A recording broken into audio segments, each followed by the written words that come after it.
Welcome to Issues That Matter. I'm Cynthia Pooler. My guest today is my friend Alan Collinge, and Alan and I are going to talk about the Department of Education.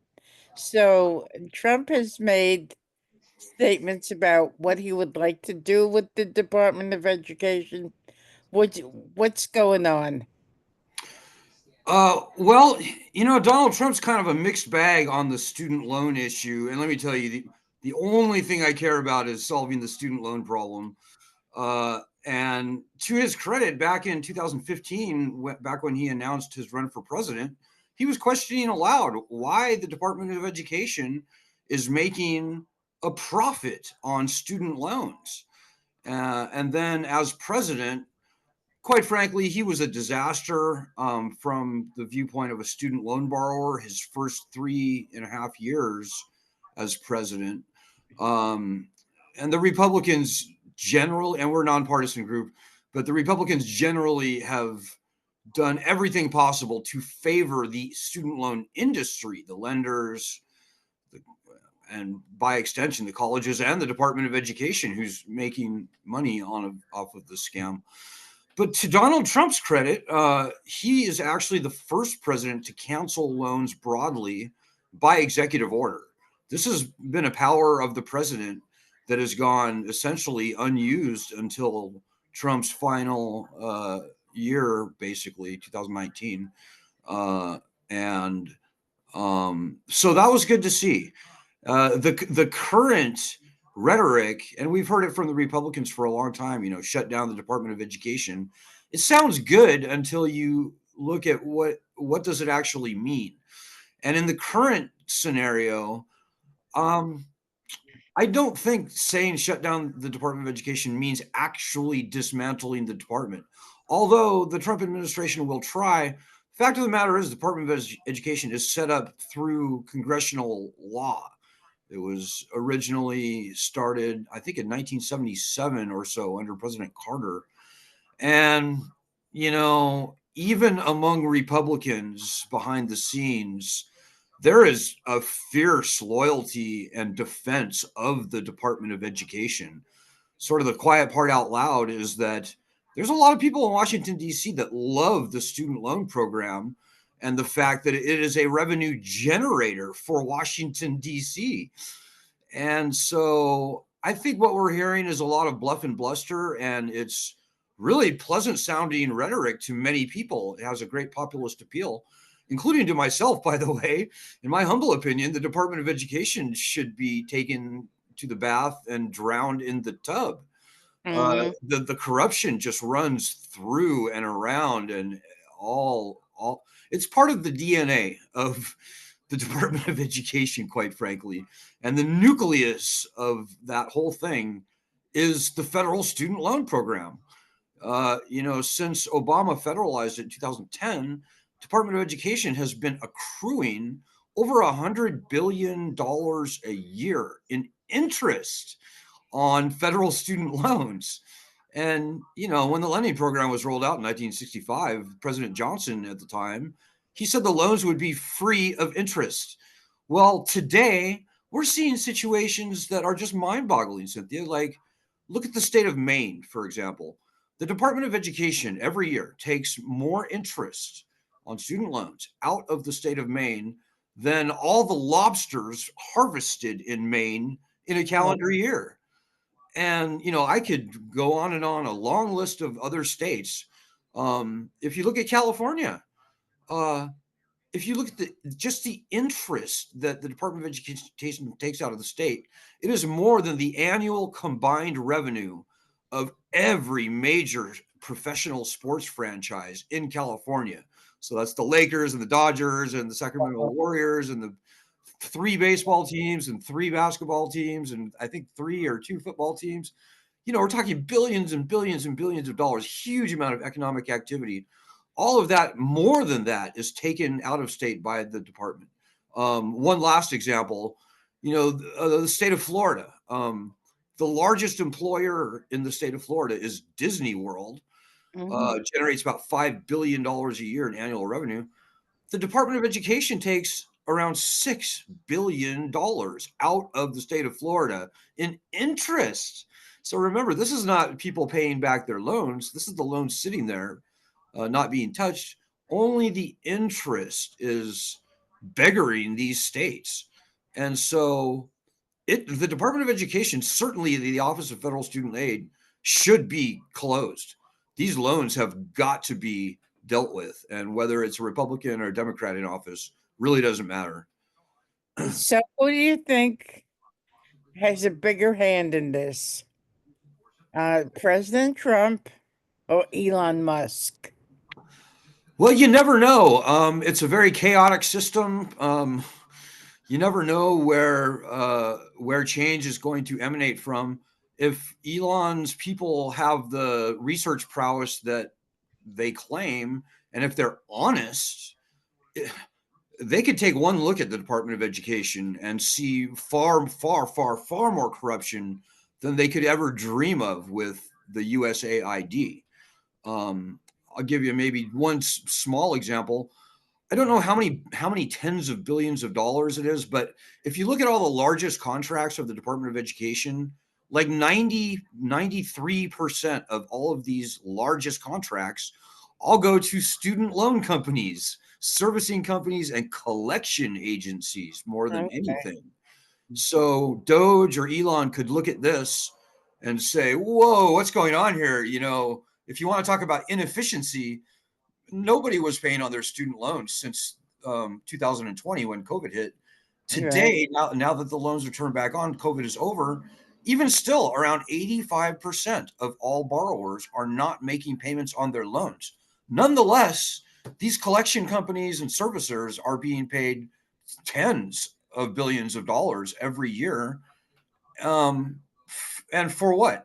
It's hard to say what they're actually doing because nobody's paying. And my best estimate is that going forward, nobody is going to pay. So if you Okay, want to talk who's about paying their salaries? the federal government, the taxpayer is the Really? taxpayer, and even when people aren't paying, so maybe they're on deferment or forbearance or even in default, uh, the federal government guarantees these people a monthly income for every account that is sitting on their computer systems.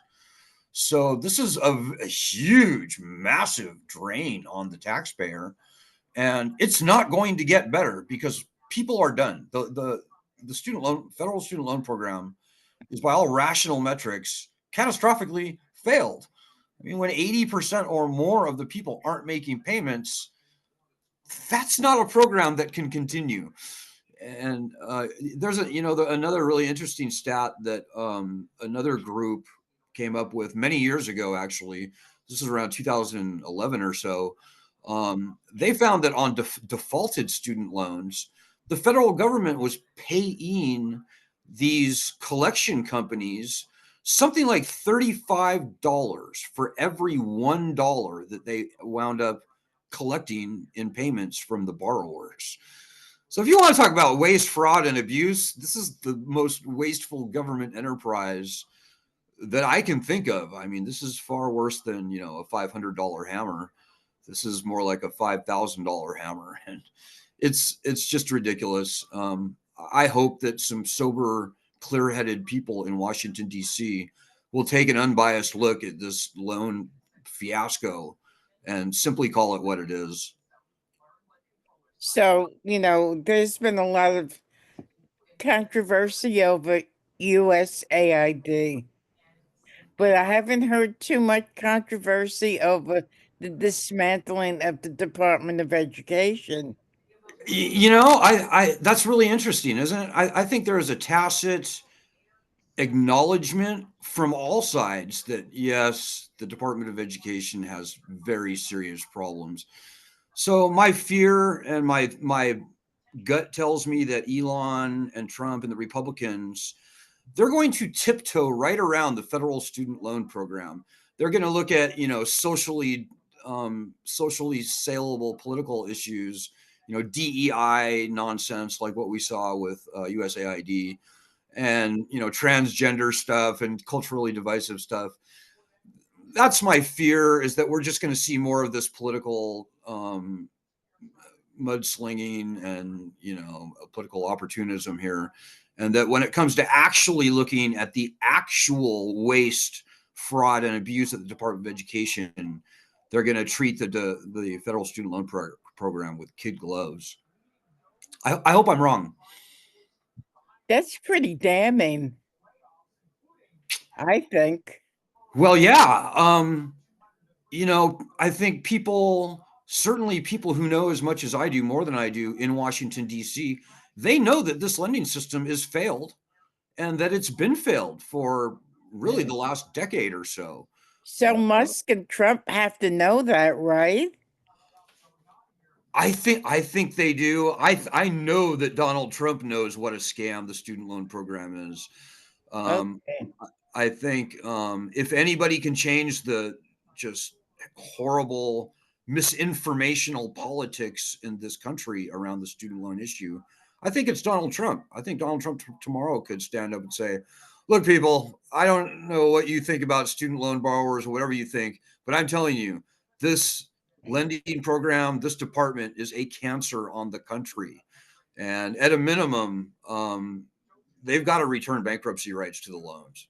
It's the core of the entire problem is, So, yeah. how much money each year is the student loan crisis affecting the average taxpayer?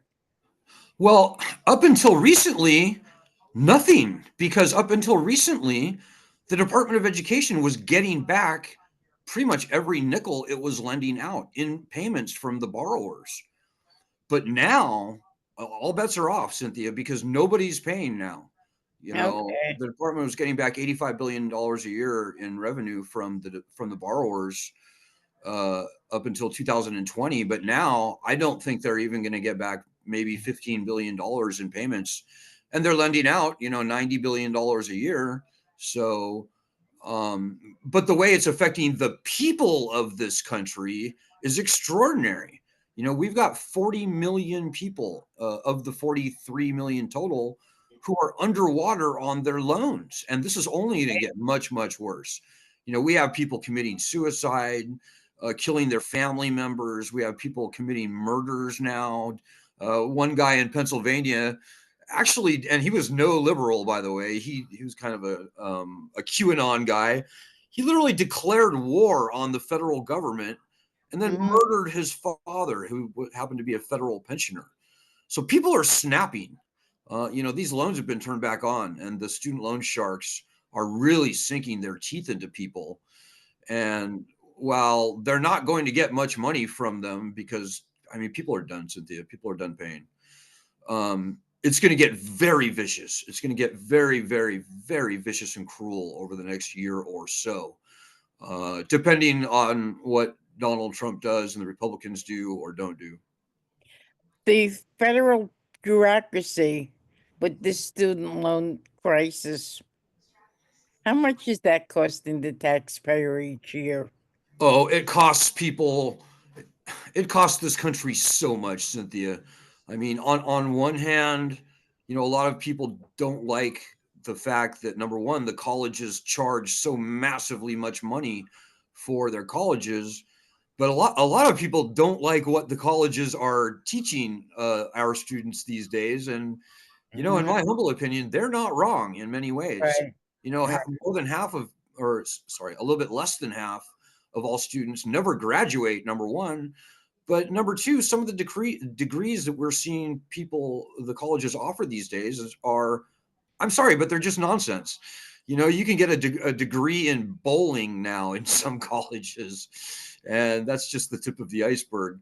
But the amount that the colleges are, yeah, Really? yeah, and the amount that the colleges are charging for all this is enough to make anyone wince. The colleges have been more awash in cash over the past, like right now as we speak, they're more awash in cash than at any point in U.S. history. This is hurting everybody who goes to college or maybe who's sending their kids to college, whether they take out student loans or not. A lot of people just write checks for their kids' tuition, and those people are being burned by this as badly as anyone. Um, but the real harmful results are just incalculable. The sort of psychological harm that is done to people who start out their lives, chained in debt, and that debt only grows over time, that has just a massively dark and terrible psychological result, consequence for these borrowers. Um, People talk about home ownership not really happening anymore. People can't afford to buy houses. Right. People can't afford to have kids of their own, start families. The types of non monetary impacts of this lending program are really, it's a national threat. It is a national, I call it, it's a cancer. Um, this is some Okay. this is something that has no place in this country. This entire student loan thing. Let's go back to um your point that people are getting degrees in bowling. That to me sounds so absurd. I mean, if you like to bowl, you go to the bowling You go alley bowling, yeah, and you practice. right. What are they teaching them in college that Well, would and qualify for a degree? it's like that across the board. A good old friend of mine recently passed away. He said, and this was 10 years ago. No, sorry, more than 20 years ago that he said this. He said, colleges have become essentially babysitters where you warehouse young people for a few years before they enter the real world. And it's really sort of resorted to that. The colleges, they don't see their mission as preparing kids for the future anymore. I don't know what they see their mission as, but I know that their number one priority is to get as much money out of their operations as possible. You see colleges doing these endorsement deals with Nike and other sports companies so they can fund their Right, massively overpriced sports teams. They pay right. their they pay their in a lot of states, the college football coach is the highest paid employee in that state. At many of the state colleges, I don't know what the colleges are doing, but they are out of control, and they've got to be reined in, and we've got to make some very fundamental changes in higher education in this country. You Um, know, get on my get yeah, on my Facebook page, it's interesting to see Democrats who are criticizing Elon Musk. And it totally blows my mind. And my thing is, he's trying to save the taxpayer money. And if people knew about the bowling thing, that would be even worse. And if Elon Musk was to bring that up, I wonder what the staunch Democrats would say. well, the whole political argument, the Democrat versus Republican argument around federal student loans, Department of Education, it's a completely broken argument. And so the Democrats really brought this on themselves. For many decades even, they were, and I'm a lifelong Democrat, by the way, just so you know. So am I. And I'm not in the tank I can't stand the Republicans, just so you know, either. But I can tell you that the Democrats betrayed student loan borrowers in 2022. They had, for decades, had been promising to return bankruptcy rights to the loans. Joe Biden was promising to cancel huge tranches of federal student loan debt Mhm. as president. And he never did that, despite all the rhetoric you hear from the Democrats. The amount of loans that were canceled that Joe Biden pointed to is nothing compared to the growth of the loan portfolio in interest over 4 years. Wow. And And he knew that, right? what's that? And he probably knew that. Of course he knew it. Yeah. Uh-huh. And Joe Biden and the Democrats never actually wanted to cancel student loans by executive order. Joe Biden tried, but looking at what the power Democrats like Nancy Pelosi and Susan Rice and many other leading Democrats, to watch them torpedo that effort from behind the scenes. And even Joe Biden, right after he won that election in 2020, before the election, he was saying, I'm going to I'm going to eliminate your loans if you went to a state college or HBCU and you earn $125,000 or less. after the election, Joe Biden was saying, "Oh, no, no, no, I won't be doing that." And so it was obvious that the Democrats were faking it on the student loan issue. And that's what cost them the election in 2024. And to date, since the election, the Democrats have done absolutely nothing to acknowledge their failings. And they seem to be just doubling down, like happened in 2016. They doubled down on their horrible, dishonest, I would say billionaire driven policy points and expecting a different result. And so I think the Democrats have an existential crisis on their hands right now, because if they don't get right with the people, and I would say eject the limousine liberal wing of the party, which includes, all the leaders now, Nancy Pelosi, Chuck Schumer, Kamala Harris was part and parcel of that whole crowd. Mhm. Even Gavin Newsom in California. All these people take their marching orders from very wealthy billionaires. And they, in my humble opinion, they embrace all these just, I'm sorry, but stupid social issues, cultural issues, um, like, women compete, or men competing in Right. women's sports. I'm sorry, but there's just no possible way to defend that as a liberal, and to allow the entire party to be sunk by that issue. Well, that's exactly the myopic. This is how the liberal billionaires think. They apparently think they can get away with this sort of nonsense and abandon the long-standing fundamental pillars of what used to be the Democratic Party, of Right. giving the little guy a fair shot in the world, taxing the wealthy, despite, and not just pay it lip service. The limousine liberal crowd has taken over, I would say, both parties, including Elon Musk. I'm hopeful for Elon Musk, but it's really looking more and more like an oligarchy in this country with every passing day. Really? And that includes, and is especially true, on the Democratic side. Okay. So, this is an unfolding saga. Would you agree? I definitely agree. This is breaking right as we speak. When I go back and after this interview, I'll probably see some more breaking news about new information, events about the Department of Education. You never know. So, I'll keep in touch with you, and then, when there's something new to come up, we'll talk about it. How about that? That sounds great, Cynthia. I think we're going to be chatting quite a bit over the coming months. So you don't think this is going to be solved anytime soon? No, I think we're going to see a lot of political posturing, a lot of gimmicky political rhetoric coming from the Doge team, the Elon Musk people. As I said, I hope I'm wrong. I hope that they actually do swing a serious axe against all the waste, fraud, and abuse in and around the Department of Education. But and we're fighting for that. We're trying to get information to the Doge people on a daily basis. Whether we'll succeed or not, who knows? But I'm hopeful. I'm hopeful.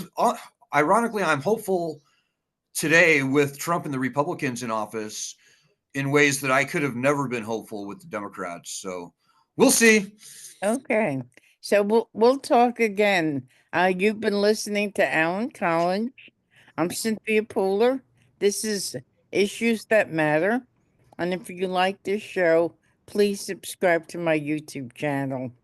Alan, it's been great talking to you. We'll talk again. And thank you, everybody, for listening. Have a Sounds great great, Cynthia.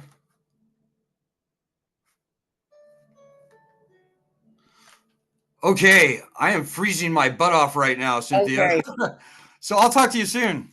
Okay. Hey, your hair looks good, by the way. You got a Thank haircut you. or I something. Yeah. Oh, there we go. Okay. So we'll talk again. Okay, sounds good. Thank you. Yeah. Bye.